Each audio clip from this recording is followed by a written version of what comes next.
October 24th, 2020, Fight Island, Abu Dhabi. The cage door slammed shut. Khabib Nurmagomedov stood across from Justin Gaethje, undefeated at 28-0, the UFC lightweight champion of the world. But tonight was different. For the first time in his professional career, his father wasn't watching. Abdulmanap Nurmagomedov had passed away 4 months earlier, a casualty of COVID-19, and the weight of that absence hung heavy in the air.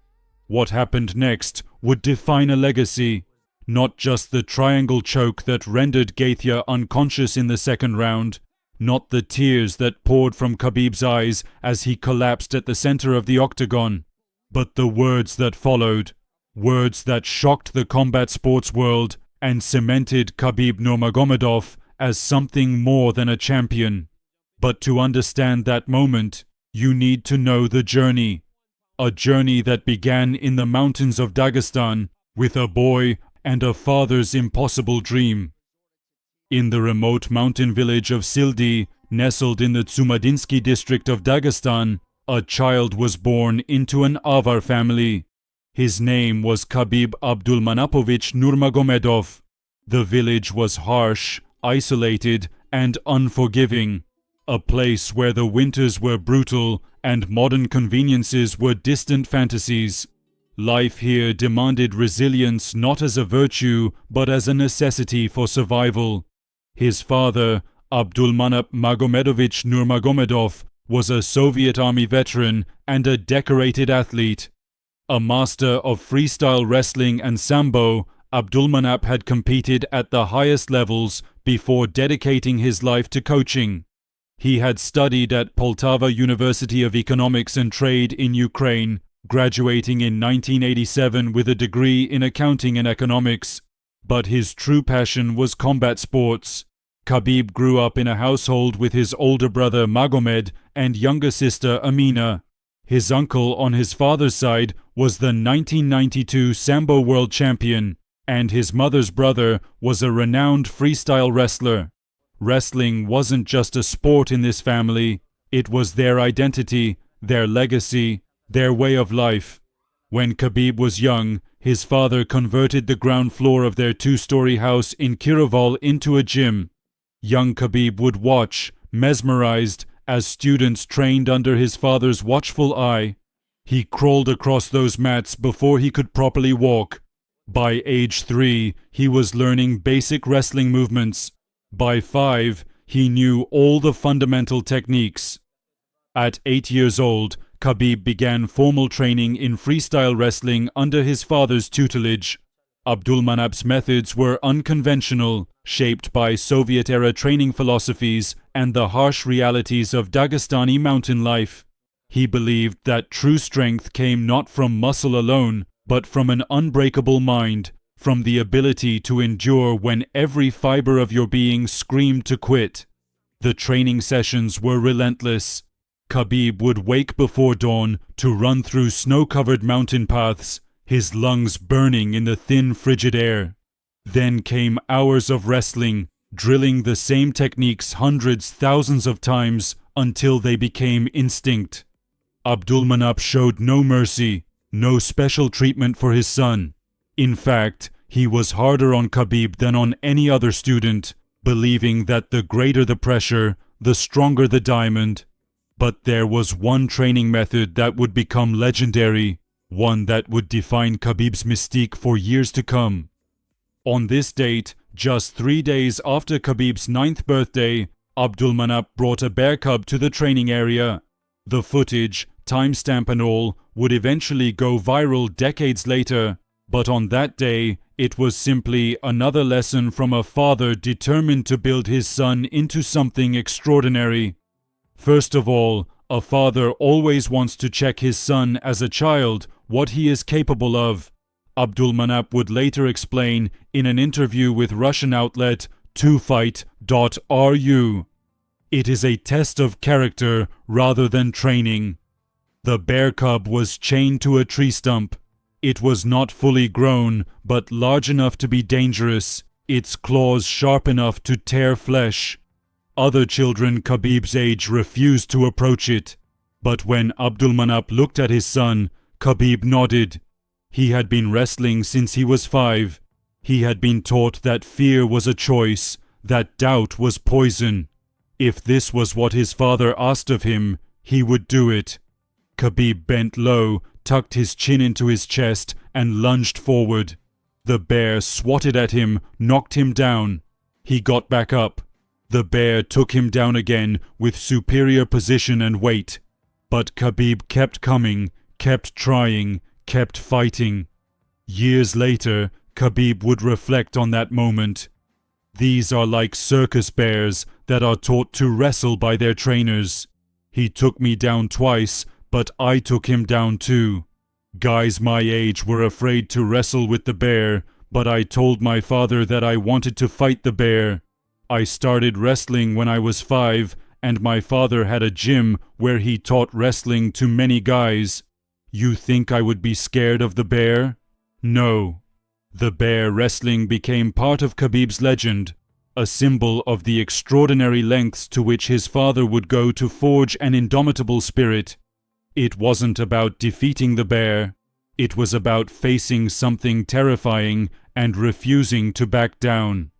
When Khabib was 12, the family moved to Makhachkala, the capital of Dagestan. The move provided access to better training facilities and competition opportunities. Here, Khabib's training diversified. He continued wrestling but added judo at age 15, a difficult transition that required him to adapt to fighting in a gi jacket. His father insisted on this cross-training, believing that versatility would be crucial. At 17, Khabib began training in combat sambo under his father's guidance. Combat sambo, with its combination of grappling, throwing, and striking, was the perfect foundation for what would eventually become mixed martial arts. Abdulmanap had been named a senior coach for Dagestan's national combat sambo team, and under his father's expert instruction, Khabib excelled. In 2005, Khabib became the champion of Russia in combat sambo. By his early 20s, he had become a 2-time combat sambo world champion. His grappling credentials were impeccable, his technique refined, his mental toughness forged in the mountains and on the mats. But Khabib frequently got into street fights in his youth. Dagestan was not a peaceful place. The region struggled with poverty, unemployment, and the specter of Islamic extremism. Many young men fell into violence or radicalization. Abdulmanap had dedicated his life to coaching specifically to offer an alternative path, to channel the aggression and warrior spirit of Dagestani youth into productive competition. By 2008, mixed martial arts was gaining global popularity, and Khabib saw it as both a calling and a viable career. On September 13, 2008, just a week before his 20th birthday, Khabib made his professional MMA debut in Poltava, Ukraine at the CSFU Champions League tournament. He faced Azerbaijani fighter Vusal Bayramov and won by submission in the 3rd round. Within a month, Khabib had compiled 4 professional victories. 3 of them came in a single day. On October 11, 2008, he won the inaugural Atrium Cup tournament in Moscow, defeating 3 opponents in one event. Between 2008 and 2011, Khabib went 16-0, fighting in regional promotions across Russia and Ukraine. He won by knockout, by submission, by decision, it didn't matter. Every opponent fell before him. His wrestling was suffocating, his pressure relentless, his cardio seemingly infinite. But there was a deeper motivation driving him, something beyond titles and money. When Khabib was 12, his father had sat him down for a conversation that would shape the rest of his life. "Son, I am not raising you to be a fighter," Abdulmanap said in their native Avar language. "I am raising you to be a man who keeps his word." "Son, I am not raising you to be a fighter. I am raising you to be a man who keeps his word." Abdulmanap explained that the sacrifices Khabib made, the pain he endured, the discipline he maintained, all of it was building the foundation of his character. "When the world tests you, and it will, this foundation is all you will have," his father told him. That conversation became Khabib's North Star. Fighting was never just about winning. It was about honoring his word, honoring his father, honoring the values instilled in him since childhood.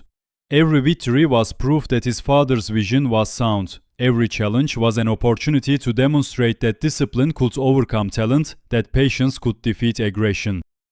Khabib's perfect 16-0 record caught the attention of the Ultimate Fighting Championship.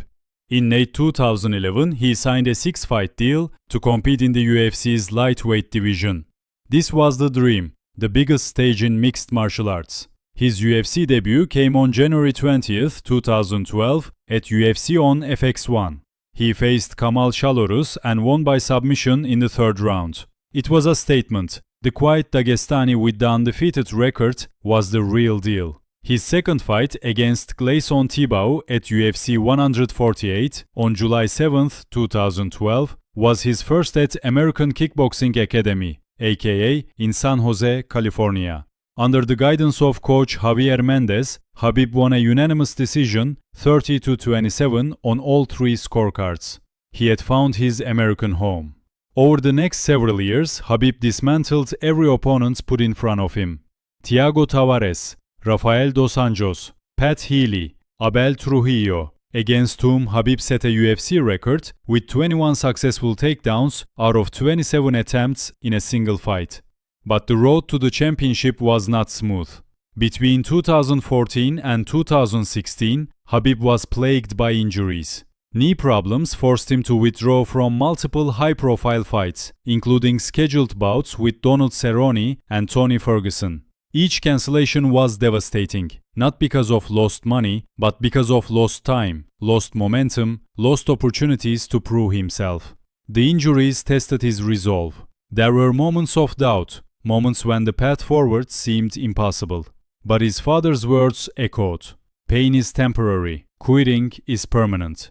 On April 16, 2016, Khabib returned to face Daryl Horcher at UFC on Fox 19 in Tampa. He won by TKO in the second round, announcing his comeback emphatically. 7 months later, at UFC 205 in New York's Madison Square Garden, he faced Michael Johnson. The fight was one-sided. Khabib dominated Johnson, eventually forcing him to tap to a Kimura in the third round.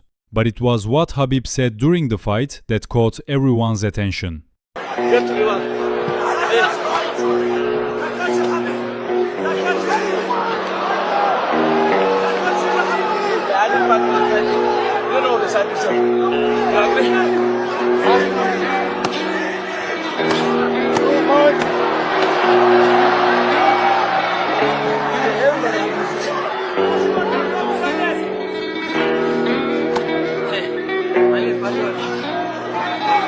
Then, after the fight, Khabib grabbed the microphone during his post-fight interview and called out the biggest star in the sport.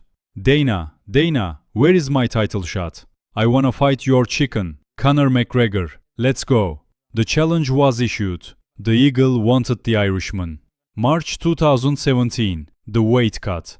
Khabib was scheduled to fight Tony Ferguson for the interim lightweight championship at UFC 209 on March 4, 2017. This was it, his title shot. But on weigh-in day, disaster struck. Khabib's weight cut went catastrophically wrong. He fell ill with complications and was hospitalized. The fight was cancelled. It was one of the lowest moments of his career. He had let down his team, his fans, his father. The criticism was harsh. Khabib can't stay healthy. He can't make weight. He'll never be champion.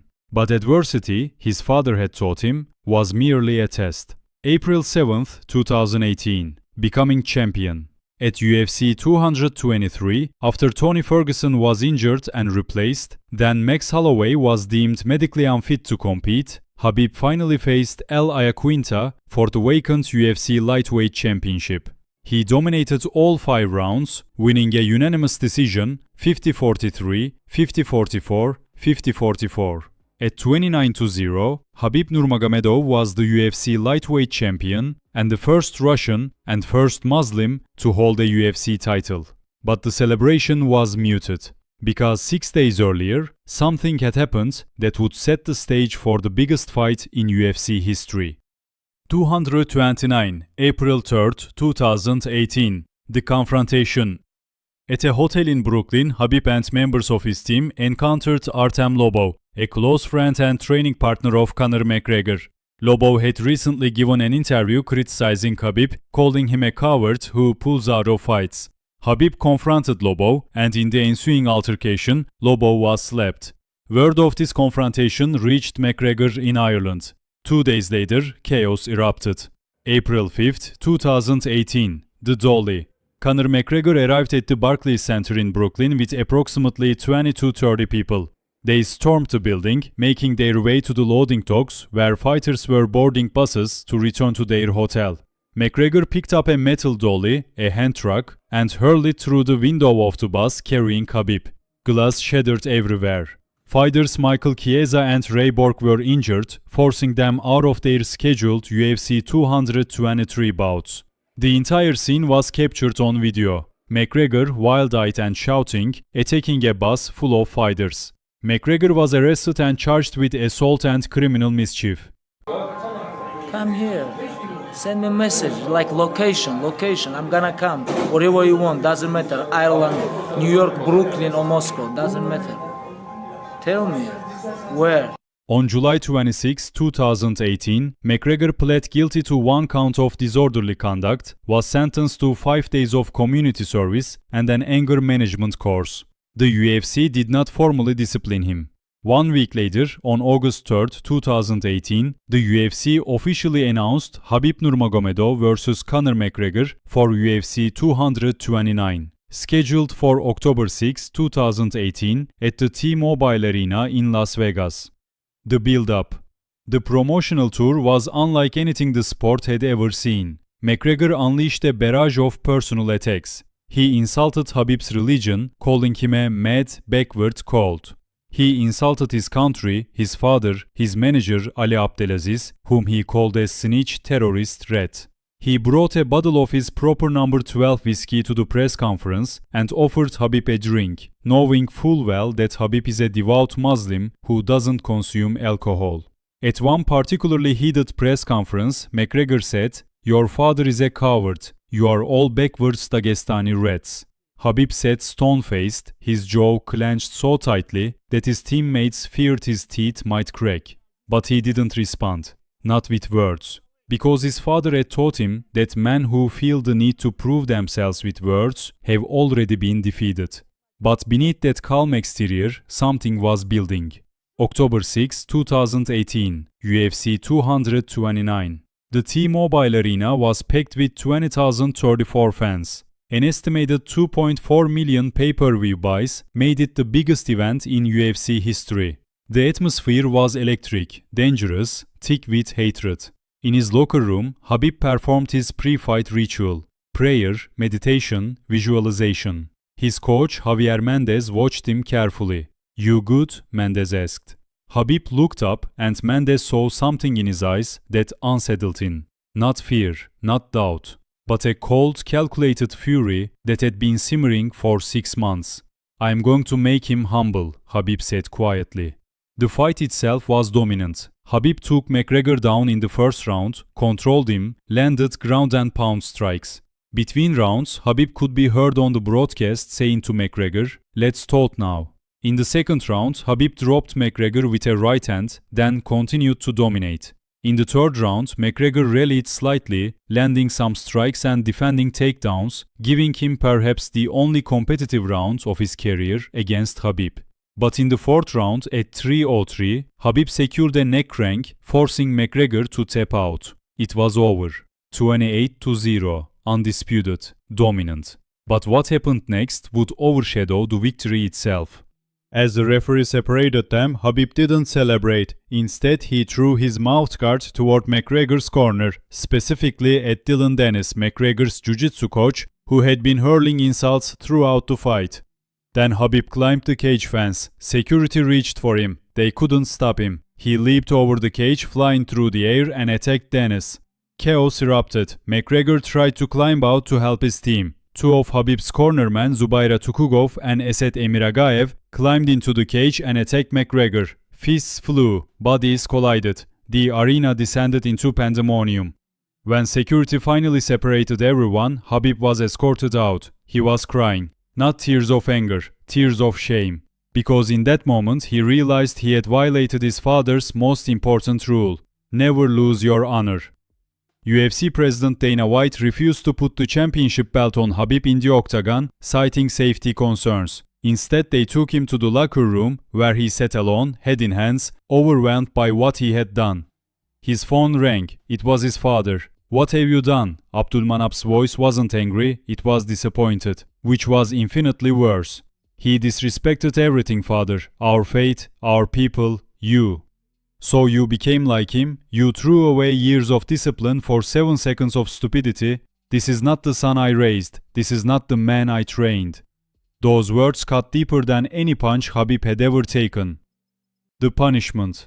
On January 29, 2019, the Nevada State Athletic Commission announced its penalties. Khabib was suspended for 9 months and fined $500,000. McGregor received a 6-month suspension and a $50,000 fine. Abubakar Nurmagomedov and Zubaira Tukugov were each suspended 1 year. But Khabib didn't care about the money or the suspension. What devastated him was his father's silence. For 2 weeks, Abdulmanap didn't call, didn't text, nothing. When he finally called, his words were measured. "You will return to the cage, you will defend your title, and you will do it the right way, with honor, with discipline. You will show the world that one mistake does not define a man. What defines him is how he responds to that mistake." Khabib defended his title 3 more times, each victory more dominant than the last. September 7, 2019 versus Dustin Poirier, UFC 242, Abu Dhabi. Khabib dominated Poirier, submitting him with a rear naked choke in the 3rd round. After the fight, Khabib dedicated the victory to his father, who was in attendance. 29-0. But then in early 2020, the world changed. May 2020, the call. "Your father is sick." 3 words that shattered Khabib's world. Abdulmanap Nurmagomedov had been hospitalized in Dagestan in late April 2020 with pneumonia-like symptoms. He tested positive for COVID-19. His condition deteriorated rapidly. Khabib immediately flew to Moscow, where his father had been transferred to a military hospital. But they wouldn't let him in. Protocols, safety measures, bureaucratic nonsense that meant nothing when your father was dying behind glass doors. Abdulmanap suffered a heart attack and underwent emergency bypass surgery. He was placed in a medically induced coma, twice. Khabib waited outside for weeks. He prayed. He bargained with God for one more conversation, one more training session, one more piece of advice. On July 3, 2020, at 57 years old, Abdulmanap Nurmagomedov died from complications stemming from COVID-19, specifically irreversible brain damage caused by a stroke. The funeral, held on July 4 in the village of Kiroval, later renamed Manapkala, was attended by thousands. Political leaders, athletes, ordinary people whose lives Abdulmanap had touched. But Khabib barely saw any of them. He was somewhere else, back in the mountains, wrestling bears, learning that quitting leaves a permanent stain. UFC President Dana White called, "Take all the time you need, your spot is secure." But 3 months later, the UFC called again. They wanted Khabib to defend his title against Justin Gaethje on October 24, 2020 at UFC 254 on Fight Island in Abu Dhabi. Every coach, every teammate, every friend told Khabib the same thing. "Don't fight, you're not ready. Your mind isn't right, you're grieving." But Khabib remembered his father's words. A man who keeps his word in a world full of men who break theirs. He had promised the UFC this fight, so he would keep his word. He talked to his mother for 3 days. She didn't want him to fight without his father.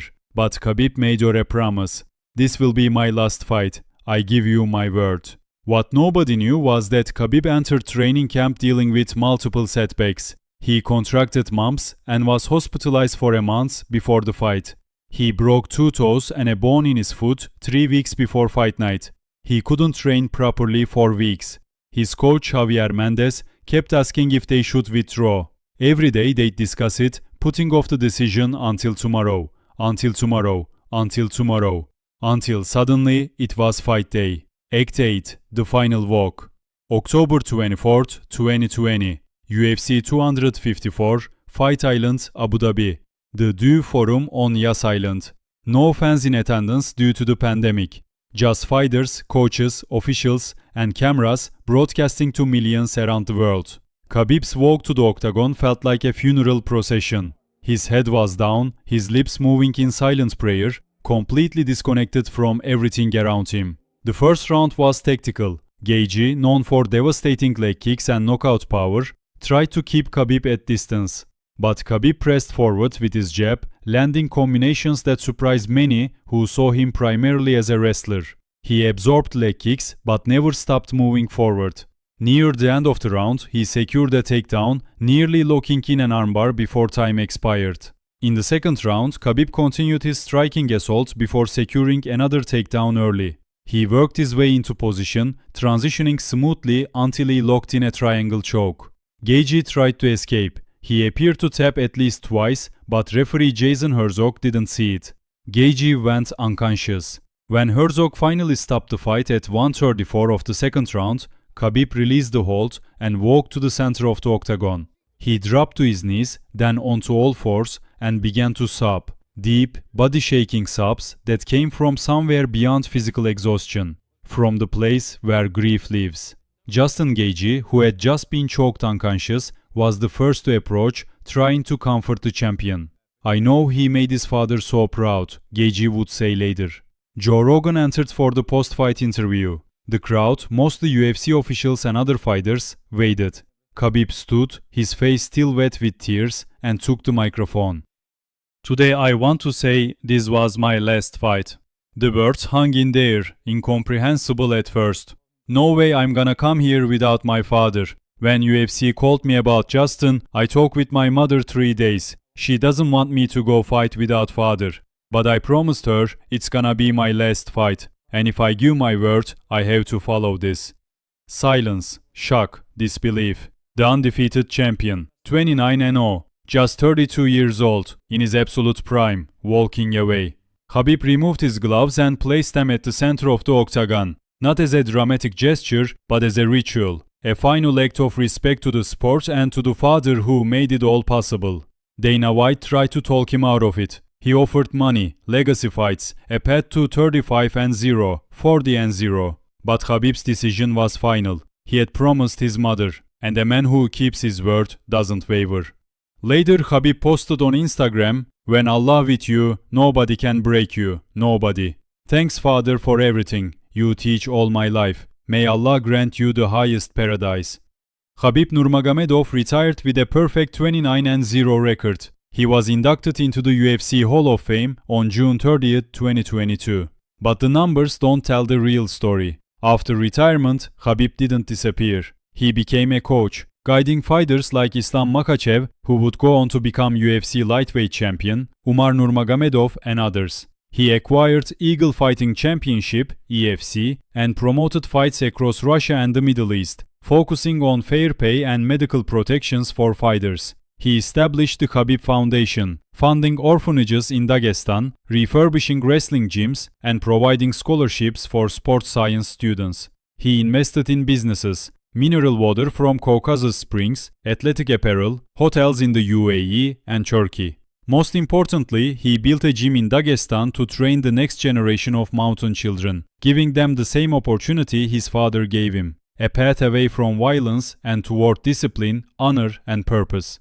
When asked if he regrets retiring so young, his answer is always the same. "My father taught me that legacy is not measured by wins and losses. Legacy is measured by the promises you keep and the principles you never compromise. I promised my mother, I promised myself, and I promised my father before he died that I would never let this sport change who I am." 29-0, undefeated, undisputed, uncompromising. The numbers tell you he never lost a fight. But the real story is that he never lost himself. In a sport that often demands you sacrifice your values for money and fame, Khabib Nurmagomedov walked away on his own terms, with his health intact, his principles uncompromised, and his father's dream fulfilled.